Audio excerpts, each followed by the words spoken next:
ìjọ ọ̀la máa ń lò. Kúlò! Oyè! Pàápàá parọ́ rí. Láìláì kò parọ́ rí. Ṣẹ̀rí tó tún parọ́ tó kò parọ́ rí, ó parọ́ rẹ̀ kọ́ pé nífẹ̀ẹ́ kúlé nì. Àní mi ò parọ́ rí sẹ́ẹ̀. Wọ́n pẹ́ kọ́ tí mo ṣe nífẹ̀ẹ́ náà nìyẹn. Ṣùgbọ́n ó tún nídìí kan, mo nífẹ̀ẹ́ kúlé torí kọ́ náà dídì kẹ̀. Ṣé mo bí náà? Ọjọ́ kan, a fẹ́ lọ sí ṣọ́ọ̀. Ní bọ́ bá sọ fún Kúlé o, a lọ sí ṣọ́ọ̀ lé ní o.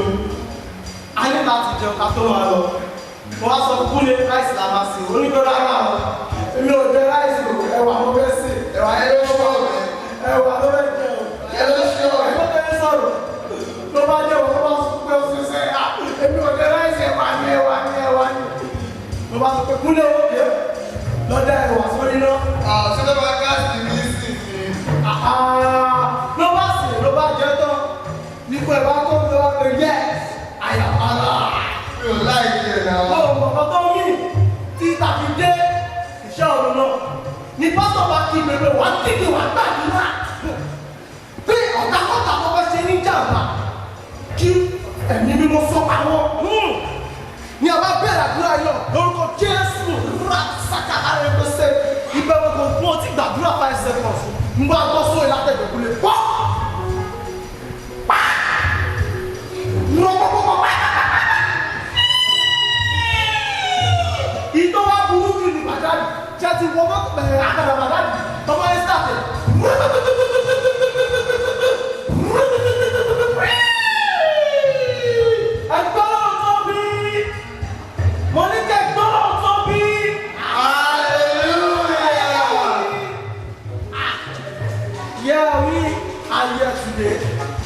to present you a crown, title, decenter, as you want, may you be blessed. And so begin. Watch out.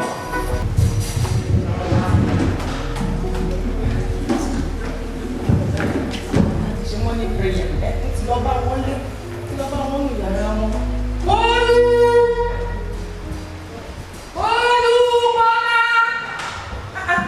Lọ́wọ́ àgbàdo báyìí mo ti irú àwọn ọmọ wo lè àbúkọ́ náà bá mi ṣàánú wọn báyìí. Bọ́ọ̀lù Bọ́lá ó ga o tí mo ti wá jí nínú yàrá yín látàárọ̀ ẹ̀yin ọmọ yìí ẹ ṣàbọ̀ síbi ká ṣe mọ́ ní prayer. Orúkọ ló ń dùn mọ́ ẹ tó ní lọ tó ti sùn látàárọ̀. Látàárọ̀ ṣé dáadáa la jí ẹ̀fẹ̀ tí mo ti ń jí yín látàárọ̀ ó ga òun ó yá wọ́n ṣùgbọ́n bàbá ìyá ṣùgbọ́n ògbóni kìíní ẹsẹ̀ kẹwàá ó yá dábí náà ó yẹ sùn dábí náà ṣùgbọ́n ògbóni kìíní ẹsẹ̀ kẹwàá fún mi ó jẹ́ gbọ́ngàn fún sọ. Ọmọ mi bí àwọn ẹlẹ́ṣẹ̀ bá sọ̀rọ̀ ìwọ wá ṣe gbà.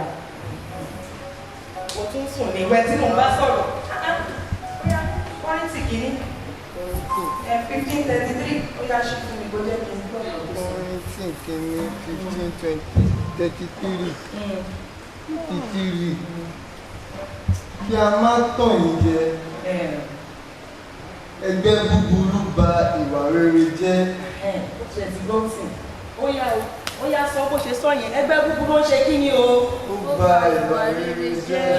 Ṣé ní ìsìn gbogbo àwọn ọ̀rẹ́ tẹ́ máa bá rìn ẹ jẹ́ kó máa jẹ́ àwọn tí Ọlọ́run ń bá rìn tó ń wọnú wọn tó ń bá wọn ṣiṣẹ́ bí ò fẹ́ tẹ́ máa bá wọn ọmọ burúkú yàn ọmọ yàwó ò fẹ́ tẹ́ máa bá wọn rìn ó yẹ fẹ́ bàtà ṣe péyà ní orúkọ Jésù ní orúkọ Jésù ní agbára ẹ̀jẹ̀ Jésù ní bàbá pípẹ́ ẹ̀jíwá láyọ̀ àtàlàfíà ní ìgboro ẹ̀gbà ọ̀pẹ wa bàbá wa bẹ̀rẹ̀ àwọn ọmọ wọ̀nyí má jọ kẹgbẹ́kẹgbẹ́ ẹgbẹ́ ló ń gba ìwà rere jẹ́ má jẹ́ kó bá àwọn ẹgbẹ́ olórí burúkú rìn àwọn tí ẹ̀yin Ọlọ́run àwọn ọ̀rọ̀ tẹ́tí wọnú tí wọ́n máa tọ́ wọn sọ́nà tó máa kọ́ wọn ní ìwà rere àwọn oníkẹjọ́ kọ́ máa bá rìn ní orúkọ Jésù Kristi Olúwa wa àmín àmín àmín.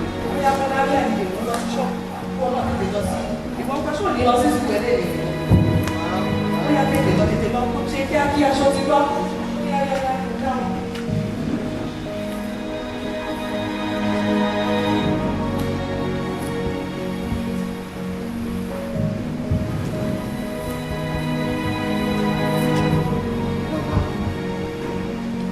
fẹ́ bá wọn, mo fẹ́ wà pẹ̀lú rẹ̀.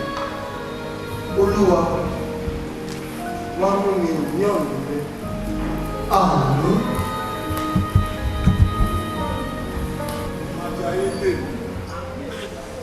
No, wọ́n máa sọ pé kémi máa fọ́ ọmọ lẹ́nu pẹ̀lú tó ṣe japa tó ní ayé yìí. Wọ́n máa sọ pé ní youth kí máa fọ́ ọmọ kan lẹ́nu, máa fọ́ wọn lẹ́nu jákujàku. Ọ̀rẹ́ mi ẹlẹ́lẹ̀ ọwọ́ yìí ó lè tí èèyàn náà. Ráfẹ́.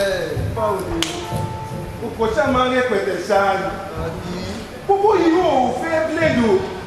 Àwọn dábọ̀ àwọn ọmọ yẹn mo gbé wọn jayé lọ, mo tẹ́ wọn sí rẹpẹtẹ àjẹtà àwọn máa jẹ fún azin. Ẹ tún ṣe kí ni? Ṣé o fẹ́ máa múnú mi bàjẹ́ pẹ̀lú gbogbo ọ̀rọ̀ tó ń sọ báyìí? Gbọ̀gbọ́ tí náà bá bàjẹ́ o jẹ́ lọ láṣígà tí náà bá lè jù. Mo sọ fún àwọn nǹkan tó ń pàdánù ní ayé oní ọgbà ní ẹ̀jẹ̀. Ní kí ni mú pàdánù? Fájì of course. Fájì. Ṣé fájì ara ẹ̀ gbogbo student ni ẹ jayé kó tó má rí ló ṣe é. Fájì mi pé kò wí mí náà kí mi náà ṣe fájì. Àmọ́ mo pé ẹ̀sìn ìdílé ẹlẹ́sìn ló bí mi sómù ní. Èmi ò ní ṣe ilé ẹ̀sùn bọ́bọ̀ yìí ò pé tó ṣe wáyé. Ohun pàwọn ọkùnrin àwa ń dóde obìnrin kan tá bá ti pàdé obìnrin tá ti fún lẹ́nu fún àyè ló máa bèèrè àdírẹ́sì ló máa bèèrè gbogbo. Sẹ́yà tí o máa sẹ́yà náà ló ti dé ìtọ́ ní ìfẹ́ sọ fún mi. Sẹ́yà. Ó ṣe aláìkò máa fún ẹ wàhálà nǹkan tó lè rí ó lè rí ṣàmà ló máa bọ̀ yóò ó lè rí máa wà. Ẹ ká sọ. Ẹ jọ èmi ni mo ní kọ́ pé yìí. Ẹ má bínú. Mo fẹ́ bẹ̀rẹ̀ ìbéèrè kan lọ́wọ́ yín ni o. Ẹ jọ ṣé ẹ ní ọkọ? No, sọ ìṣe ní boyfriend. Boyfriend. Ẹ mọ̀ ọkọ ọmọ onígbàgbọ́ ni wa, kò dá máa ní boyfriend. Ìyẹn ò dára tó fún yín, Sister Sarah. Torí Genesis kejì orí 18, ṣẹ́gbọ́n mọ̀ tó sọ. Ó ní Olúwa lóun rí pé kò dára tó kùnrin nìkan dánìkan wà.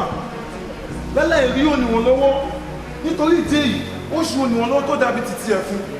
So, kò dára tó fún ìtẹ́sọ pé ẹ̀ ní boyfriend ẹ̀ náà kò dára tó fún yìí, ó jẹ́ kẹ́lẹ̀ ní boyfriend náà. Mi ní ẹni mo fẹ́ràn kan.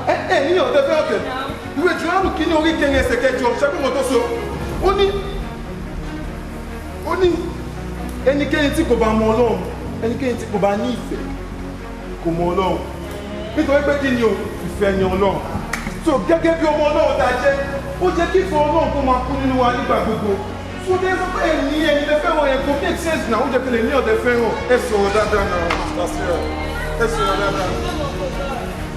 So bí ìkọ́ tí mo sọ̀rọ̀ ìwé Matthew kejìlá orí kẹta ti parí ọ̀rọ̀. Ṣé kí wọ́n tó sọ? Ó ní nínú ohun tó ń bẹ nínú ọ̀pọ̀lọpọ̀ nínú ohun tó ń bẹ nínú èèyàn, òun ni ẹni ìbò ti sọ jáde. So ohun tó wà nínú mi ni mo sọ jáde. So ẹ má dá ọtí ẹ ní olè tán yín. I'm treating you the truth like seriously ní olè tán yín. So tẹ ẹ fẹ́ mọ̀ pé nǹkan tí mo sọ̀rọ̀ tán ni. Ok, ìwé Mark 13:31 ṣẹ́gbọ́n tó sọ ó ní ayé àtọ̀run lè kọjá lọ. Ó ní ṣùgbọ́n kíkiri nínú ọ̀rọ̀ mi kò ní lọ láláìṣẹ. Ọ̀rọ̀ èmi láfẹ̀ ó jẹ́ kí n lè bílíìfù kò ní lọ láláìṣẹ ní ò lè tọ́ yín. Ẹ ṣe mọ̀ pé nígbàgbọ́ gidi ni mí. Like seriously ní ò lè tọ́ yín ẹ sọ dáadáa. Obìnrin tó wà nílé ìjọsìn ó ti jẹ́ pé. Wow, ok, ẹ fẹ́ mọ̀ ètò. Òwe 31:29 ti parí ọ̀rọ̀. Ó ní ọ̀pọ̀lọpọ̀ obìnrin ló wu ìwà rere. Ó ní ṣùgbọ́n ìwọ ẹ̀yin Sister Sarah ẹ̀ta wọn yọ gan ni o. Ìdí tí mo ṣe nífẹ̀ẹ́ nínú yín nìyẹn tí mo ṣe sọ pé tí mo ń wà pẹ̀lú yín. Ó jẹ́ ẹ̀kẹ́lẹ̀ mi lẹ́gbẹ̀ẹ́ sẹ́ra mi ò lè tàn yín ẹ̀sọ́. Ilẹ̀ rí gangan nínú mi tó jẹ́ pé nǹkan kò lè fẹ́. Nǹkan tí mo rí nínú yín tó jẹ́ pé ẹ̀yin ni mo fẹ́. Ẹ gbọ́dọ̀ ti rò orin ọba Solomon orí kẹrin ẹsẹ̀ keje ṣẹgbọ́n tó sọ. Ó ní ìwọ ní ẹwà gbogbo olùfẹ́ mi. Ẹ gbọ́dọ̀ ni mo sọ. Ìwọ ní ẹwà gbogbo olùfẹ́ mi kò sábà wọn kàn nínú ẹ̀. Tẹ́tí wà yìí kò sábà wọn kọ̀ọ̀kan nínú yín rárá. Láti irun orí tí yí àtẹlẹsẹ̀ yìí ẹ mọ́délẹ̀ ni. Ẹ clean kò sí àwọn nǹkan tó rẹwà tó yín tó rẹwà tó yín kó tí mo rí nínú mo ṣe wá bá yín gbọ̀ngàn nìyẹn. ẹnu yìí ti dùn jù ẹ̀yin ọkùnrin ṣá ẹ máa bá mi gbé ìgbà ẹ̀ máa tún kò. ìwé òwe àti ti parí ọ̀rọ̀ ṣé kí ọmọ tó sọ ojú dáradára ní ẹ̀tọ́ ojú dáradára báyìí ẹ̀tọ́ ni ó ní ẹwà ó sì jà sí asán ẹwà tẹ́lẹ̀ yẹn asán ni ó ní ṣùgbọ́n obìnrin tó bá bẹ̀rù olúwa tó mọ olúwa òun la máa tó rí yín fún tó torí ẹ̀ torí bẹ́ẹ̀ ni mo olúwa ẹ bẹ̀rù olúwa tó ẹ̀ mo ṣe ń gbé gbogbo àwọn orí yín fún yín tó ẹ sọ dáadáa sí àtẹ́yà. ẹ jẹ́ ká sún kò kí ló máa ṣe. Tẹ́ bá sọ pé ẹ ti gbọ́. Àtúnbáwò. Tẹ́ sọ pé ẹ ti gbà sí ìgbà tí mo sọ lẹ́nu. Àpọ̀ yìí àti. Ṣé fún ọtí ìwé Genesis sọ? Genesis kejì orí 24 ṣé fún ọtọ́ sọ? Wọ́n ní ọkùnrin tẹ́ bá sọ pé ẹ ti gbọ́ kẹsẹ̀ gbà sí ìgbà tí mo sọ. Ó ní ọkùnrin yóò fi ìyá àti bàbá ẹ̀ sílẹ̀. Àwọn afọ ọmọ ayá rẹ̀ ni kó ó máa di ọ̀kan fún ọ̀sẹ̀ méjì mọ̀. Tẹ́lẹ̀ lè sọ pé ẹ ti gbọ́ tẹ́lẹ̀ ti gbà sí ìgbà tí mo sọ. Mo rò kò sí wọ́ọ̀ṣì lẹ́yìn ká lọ sọ́tà kọ́lọ̀ tẹ́sí wa. Kódà mo nífẹ̀ẹ́ pẹ̀lú ọmọ bíbélì. Ẹ mọ bíbélì gan o. Ìwé tó yẹ ìwé Joshua orí kìíní ẹsẹ̀ kẹjọ ti parí ọ̀rọ̀. Ó ní ìwé òfin yìí kò gbọ́dọ̀ kúrò lẹ́nu rẹ̀. Nítorí nínú rẹ̀ wọ́n ti máa ṣàkíyèsí wọ́n sì máa kíyèsí tó ń takọ sínú rẹ̀. Nígbà ìlà máa ń mọ̀nà ẹni rẹ̀ tó láti gba ayé mi láti gbà tó ti bí mi láti gbà tí mo ti wá sí èkó ọ̀sán ìwé òfin ẹ̀kọ́ kó lẹ́nu fún ọ̀rọ̀ ẹ̀sùn alága ìṣọ̀tọ́ tí ó ti lé ìwé òfin ẹ̀kọ́ kó lẹ́nu ìyàwó kí o lè tọ́ ọ̀rọ̀ ìfún nígbà jẹ́kẹ̀ Philippine Sister Sarah ẹ pè mí lórúkọ ẹ pè mí lórúkọ ẹ má ti jẹ́ ní fún ìgbà jẹ́ ẹ pè mí lórúkọ. Raphael, ok, fún mi nígbà díẹ̀. Wow, see that voice. Ṣé orí ìdàgbé mi o? As in, òun yín dùn gan. Ok, ṣé gbọ́dọ̀ tí ìwé Philippi sọ? Philippi orí kẹrin ẹsẹ̀ kẹjọ. Ó ní lákòótọ́ ara. Ohunkóhun tó bá jẹ fífẹ́. Ohun tó bá ní ìrì Ọlọ́run nínú. Bí ìwọ̀ títọ́ kan bá wà nínú ẹ̀. Bí yìnyín kan bá wà nínú ẹ̀. Ẹ máa ro gbogbo àwọn nǹkan wọ̀nyí. Sarah! Gbogbo ohun tí mo ti sọ fún látàárọ̀. Ohun tó ní ọlá. Tó ní iyì, tó ní ògo, tọ́nà onífẹ̀ẹ́ sí ni. So fún mi ní ìdáhùn kíákíá kò sí time kò sí àkókò tá a fi máa rò ó. Wọ́n dàbí pé mo ṣe dá láì nígbà kan. At last. Èmi ni mo ti pọ̀ sí ìpè wọ̀ gan ni. Ẹni tó mọ bó ṣe ń ka báyìí. Tó dẹ̀ tún mọ bó ṣe ń yan Ọlọ́run. Tó ń sin Ọlọ́run. Kódà mo ti nífẹ̀ẹ́. Ẹ ti nífẹ̀ẹ́ mi. Bẹ́ẹ̀ ni. Ẹ ti nífẹ̀ẹ́ mi gan. Ayé o. Ṣé gbogbo sí ìwé Revelation 21 Revelation 24-21 ṣé gbogbo tó sọ? Àmì. Àmì ni. Gbogbo ọ̀gá tó dé ní aṣọ ohun ti dúlé. Àmì ni bẹ́ẹ̀ ni. Ó dájú wa. Ó bá ti máa fi ìwọ̀lẹ̀. Wọ́n á ní ṣe. Ọ̀dẹ̀ ò lọ́pọ̀lọ́. Sórí. Àmọ́ dúró náà. Sórí kò sí kò tó dùn mí jù pé pẹ̀lú gbogbo bó ṣe máa ń ṣe yóò mọ̀ pé ó dé lọ́pọlọ máa bó ṣe yí orí bíbélì tó fà. Ẹ̀yin ọmọ aráyé ẹ máa wọ̀dẹ̀ tó mọ̀wé jù mí lọ o. Ó mọ̀wé jù mí lọ lóò ní ọ̀rẹ́bìnrin. Ó mọ̀wé àti ọlọ́pọlọ lóò ní ọ̀rẹ́bìnrin lóò níyàn tó lè tó sí. Ro tó yẹ wọ́n máa ṣe ṣẹ̀ṣẹ̀ máa fi gba ìyàwó ẹ̀ nìyẹn. Àbúrò ẹ̀ ọmọ yẹ ọmọ bàbá ẹ̀ ló kú lórí ọgbọ́n sí. Lẹ́yìn kúrò bẹ́ẹ̀ àbúrò mi bí ti bá o. Ìkẹ́ ń tí ẹ̀ ó lè rí mẹ́ torí àbúrò mi yẹn kò kí ń sẹ́wọ́n rírọ̀ kó tẹ̀lé ìgbà fún rẹ̀ ṣe Jáde kúrò lórí ẹ̀ pọ̀pọ̀. Ṣé àbúrò ẹ̀ lè tó ṣe àti mo tó sì tán sí? Orí tí mo ṣe mú létò. Fún tí mo lọ fún àbúrò ẹ̀ kò ní tó ìyí tí mo lò fún yẹn. ìwọ kó lè gbìyànjú ẹ̀ wò kó sí ìwọ tó bá dín bẹ́ẹ̀. Èèwọ̀ kó lọ sí gbọ́ bẹ́ẹ̀. Wọ́n ṣe rẹ̀ mẹ́. Kò sí èèwọ̀ gbogbo níbi táwọn wí mọ́. Torí pé nínú ìwé bíbélì tí wọ́n kà bíbélì tí mo gbé dání ẹ̀ tí wọ́n kà nínú ìwé Genesis nígbà tó náà dá inú ó mọ̀ pé ọkùnrin àti obìnrin ọlọ́run dá wọ́n kọ́ ọmọ olùkọ́ wọ́n kó fúra wọn wọ́n bímọ. àwọn ọmọ tó tún fi kí lọ ṣe wọ́n tún kọ́ ọmọ olùkọ́ wọ́n tún kọ́ fúra wọn àgbọ́ mi ayé wọn bẹ̀rẹ̀ sí ní pọ̀ sí gbogbo àwọn táwọn bíbá yìí fámìlì ni wa fún ọmọ ní. so gbogbo irin tó gbọ́ wọ́n gbọ́ fi skóòpù yìí chọ́ọ̀chì ni gbogbo ọgbà ẹgbẹ́ yẹn ní ti cháàjì gbogbo yẹn lọ ti pẹ́ ti pẹ́. mo sì mọ̀ pé ìwọ àti àwọn àgbàmàdù bíbélì kó máa yọ ní bíbélì sódò. wọ́n kí ló ṣe é mo dẹ̀ ń yẹ ọkùnrin tó wà ní ó yà kó wájú kó wájú mo kó sí kó wájú bàbá àgbàlá yìí báyìí máa ṣe sí ẹ títí máa gba ìyá ẹ̀ tó ní ẹ̀ àwọn ọ̀dẹ̀ bá mú tìmí jẹ́ kó lé Sarah. ọmọ ìbáyé mi jẹ́ owó olùwà olùdè ní báyìí fún mi.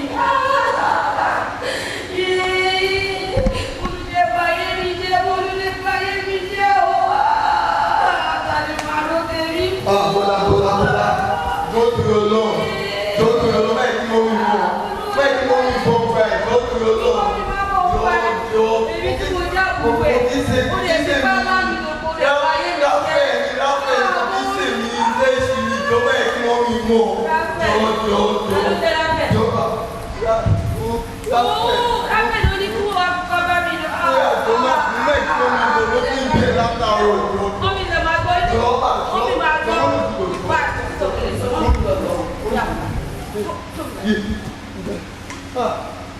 Hello, mommy. Hello, mommy. Bami dé fóònù. Olùgbà kò náà. Ṣùgbọ́n màá wáyé lálẹ́. Ọmọ adé lálẹ́. Alẹ́ ìlú ló máa gbọ́. Alẹ́ ìlú máa gbọ́. Kò dẹ̀ problem. Ó bá yẹ ìdílé lórí kọ́ọ̀tù fún mi. Alẹ́ ìlú máa gbọ́. Hello ma. Ẹ káàbọ̀ ma. Hello ma. Ìlú wa já o. No, kò sí ìdè sílẹ̀. Ó jẹ́ pé ní sí i. Ó pé Ó kì í máa pè é padà sí ìwé mímọ̀ tí ń bọ̀ lé o kalẹ̀ wọ́n pátá máa ṣe fún o. Ó ń bọ̀ lé o.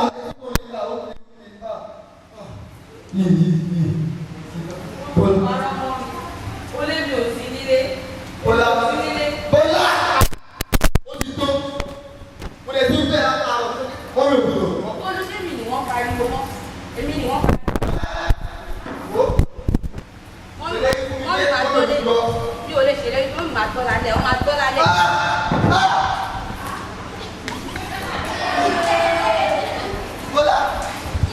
Bọ́lá mo mí ni ẹ̀nà Bọ́lá dìde.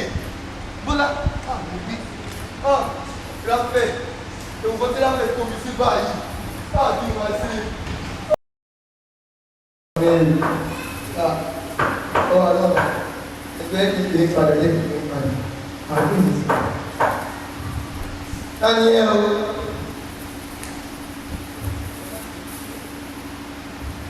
Tani ẹ o.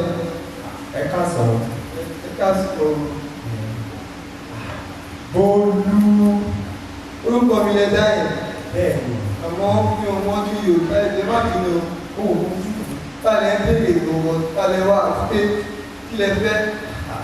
Tí kì bá wọ́n lu kí torí ẹ̀ làwọn ọkọ ewu o tí ẹ̀ lè sọ pé kí n tẹ̀ ọkọ wá jókòó náà bí wọ́n máa yọ ọ̀kan mú un. Ẹ má bínú ẹ wọlé.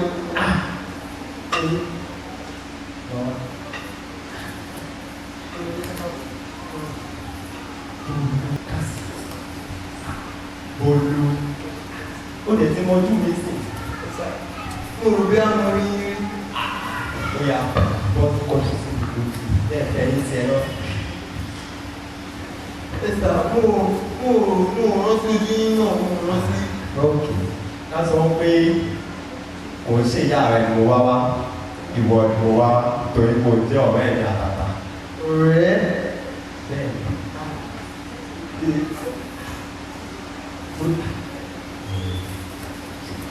Ṣé ní òde tí mo ní? gbadé tó pọ̀ rẹ̀ ló wá irú ọ̀rẹ́ wo mú fóònù ẹ̀ yìí ohun mi jọjọ ohun mi kò dẹ̀ fi fún mi. fóònù mi ẹ tẹ́wọ̀n ọ̀kọ̀ọ̀kan tó wà lórí ààrùn. àmọ́ bíbí ọ̀yọ́ ní ìwo àwọn ọ̀kọ̀ọ̀kan tó wà nínú ẹ̀ mo fẹ́ tà ní. ẹgbẹ́ ká fóònù mo sọ náà tí wọ́n nílò ètò pé kò lè ní òní tẹ́bà jáde gidi tó pé mọ́mì àbí ọlọ́pàá kọ́ wọ́n mú yín. tuwálé o ọmọ ọlọ́pàá ọmọ òwò òtún máa fi lọ́pọ̀ wà kí n wí fún ọ ohun tá a sì ti lé fi tó nígbà tó mú àbúrò ẹ tó mú tó ti kọ́ ìlú tó wà lọ sí òfẹ́ sọ fún ìgbàgbé. kò kí n ṣe fúlù gbọdọ̀ mi ò mọ fọ́tẹ̀ sọ̀rọ̀. ó máa bọ̀rọ̀ pa ó tún kó ìwé kọ́ ní ti dàda àkókò gẹ̀gẹ́ tó tún kó níwájú mi èmi wọ́n ló tún lọ bá àwọn ọ̀rẹ́ ẹ̀kọ́ sọ̀rọ̀ tó ń dájú àfọ̀ṣẹ́ ìdúfó pẹ̀lú èké ẹnu ẹ kó lú kí ni gbogbo dàda àkókò gẹ̀gẹ́ ó ní mo nífẹ̀ẹ́ ọ̀rọ̀ bá ní sọ̀rọ̀ yìí kó mú fún mi. ẹwù ẹ sọ pé ọ̀rẹ́ ni wá ní ẹni tí ń mẹ́nu lọ sí ibòmí mo ṣe òkè ìdúgbò mi lẹ́fẹ́ ẹni máa bá mi bo àṣírí ọ̀hún. ọ̀rẹ́ àtàtà ni wà máa gbogbo àṣírí ẹ̀ ní ti gbígbẹ́ ní ọkọ̀. òkè ẹsìn ọlọ́wọ́ orí fóònù yìí àwọn kọ́ńtàkì wà ẹ jẹ́ kí n yọ kí n fi síbòmí kẹ́lẹ̀ máa mú fóònù lọ. èmi ò ní báyọ̀ bí kọ̀kọ̀ pọ̀ mo máa ń gbà lókìndí mú fún mi tọ́ ó ní máa wọlé jọjọ máa tẹ̀ wá máa pe àwọn èèyàn mi ní South Africa wá máa pe àwọn èèyàn mi nílùú London mo ti rí kan pé Olú máa mú ẹ lọ bá àwọn èèyàn mi tí wàá bá fi sọ̀rọ̀ ṣùgbọ́n èmi lọ ní jẹun etí lọ. ó dàbọ̀.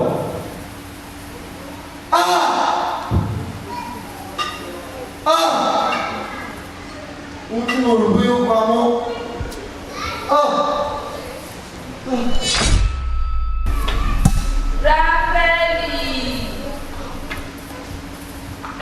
Ráfẹ́lì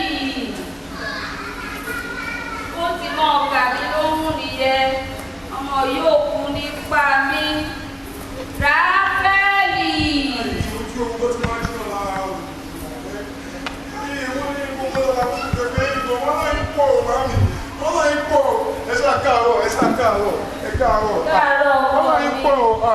Mama tó kí n máa ti báìbù mú lára àwọ̀. Kí ni báìbù tún ń ṣe pẹ̀lú. Ráfẹ́lì mo ti ní tí bá ti tọ̀ sọ̀rọ̀ kó mọ́ ọgbọ́. Ẹyin náà ti máa ń dáhùn múyàn lójújú láàárọ̀ kùtùkùtù. Ní bíbélì ọwọ́ rẹ. Bíbélì. Máa ṣì gbé òwe. Yóò sì mọ ọkùn bí ọkùnrin ọmú ni kò ní dé èèyàn lójú mi. Mo bá sọ̀rọ̀ kò ní gbọ́. Tí bíbélì sì gbé òwe abẹ́rẹ́ kò tún mọ bí tí ìwé òwe wà. Ìwé òwe àbí ìwé òwe Orí kẹta. Orí kẹta. Kó kẹsẹ̀ kínní àti kejì. Ẹsẹ̀ kínní àti kejì. Ó ní ọmọ mi, má ṣe gbàgbé òfin mi, sì jẹ́ kí àyà rẹ kí ó pa òfin mi mọ́, nítorí ọjọ́ gígùn àti ẹ̀mí gígùn àti àlàáfíà kan ni a ó fi kún fún ọ. Lóòótọ́ báyìí, ìwé mímọ́ ti sọ pé kó mọ́ gbọ́rọ̀ sí mi lẹ́nu, kó mọ́ gẹ́gẹ́gẹ́gẹ́. Bí bá ti tọ́ sọ fún máa tọ́ ọmọ tó bá gbọ́rọ̀ sóbi lẹ́nu yóò máa kó. Mami, ṣé nítorí ọ̀rọ̀ yìí lẹ ṣe pè mí yìí? Lẹ ṣe dá ohun mọ́ mi lójú tí mò ń sùn. Mami, ẹ má tún àyè mọ́ mi ò láìpẹ́ ìgbà mo ti fi bílẹ̀ lọ. Jésù ó máa ṣàánú mi lórí ọmọ yìí o. Ọmọ yìí ò kúkú nípa mi. Ó tún mọ ọgbọ́n sọ́ni yẹ tí ó mọ ọdún pa.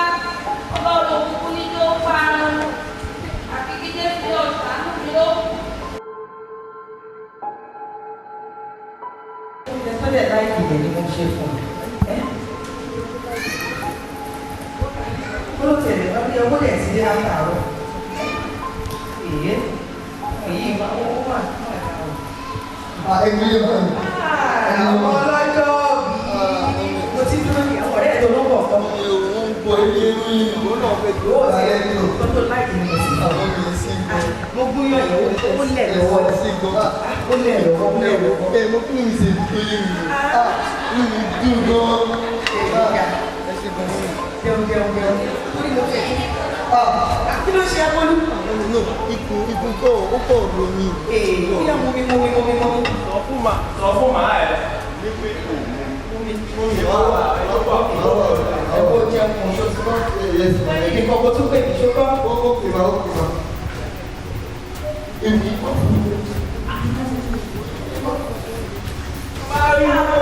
Olú kí ló ṣe ẹ̀? wọ́n mi kò sí kòkó. Ókè.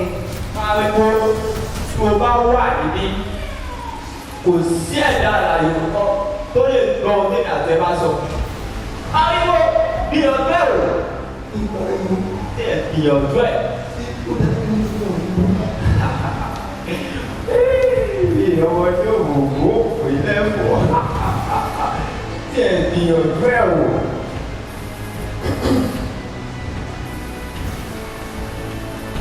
Mọ́mí!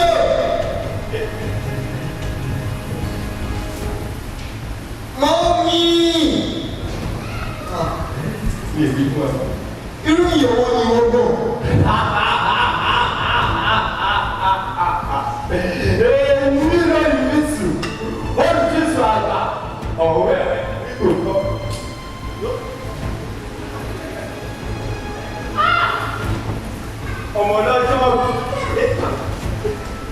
Ọmọ lọ́jọ́ máa ẹ máa mú oúnjẹ ṣe gan. Máa ẹ mú oúnjẹ ṣe.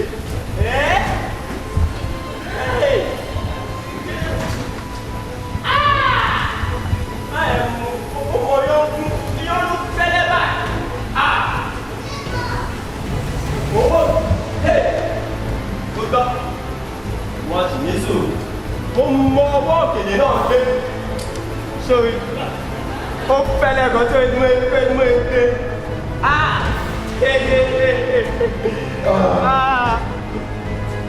Kí ló mọ súnmú dáadáa?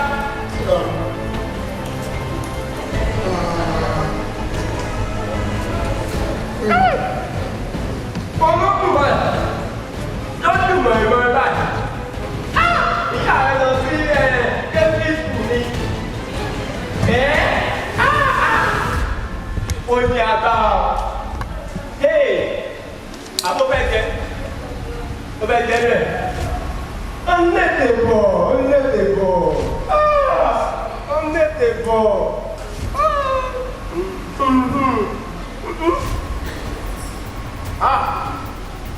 Ẹ̀wọ̀n ló dúdú ọ̀yọ́.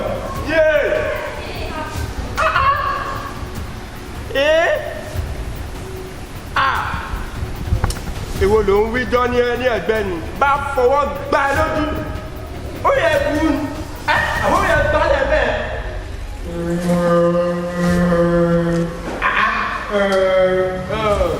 Sùkú.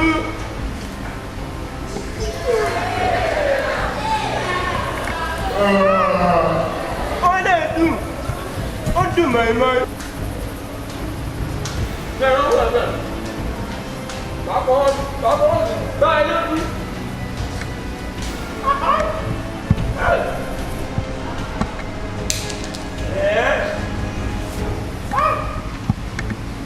Ojoojúmọ́ ni kó máa ṣe ọjọ́ ọ̀dùn. Tó bá tẹ̀ sí ṣe ọjọ́ ọ̀dùn, màá ti mọ̀ níbi tí mo wà. Tó tẹ̀ tó pè ní màá ti wá.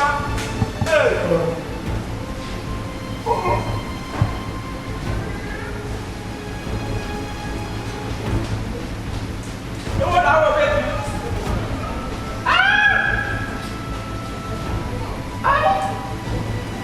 Àwọn àfẹ́ di rẹ̀ ní ìṣẹ́ ẹ̀wọ́. Ṣé ẹ tún máa wọlé? Tó bá la kí ní ìmọ̀ ẹ̀ lórí. Bá ẹ máa ti yí. Ilé ìsídàtọ̀ sí omi. Ẹ ń gbádùn náà. Èèyàn ọmọ wáyé. Èèyàn ọmọ èèyàn. Ẹ ń gbádùn. Ilé ìsídàtọ̀. Ìṣọ̀gbọ́n. Ìjà o. Kò sí wàhálà. Bólú.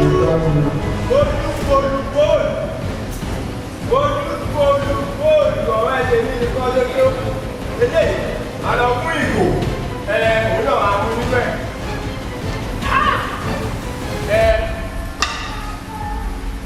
Màá tún padà wá bá ẹ. Nígbà tó bá yá, yóò lọ. Eléyìí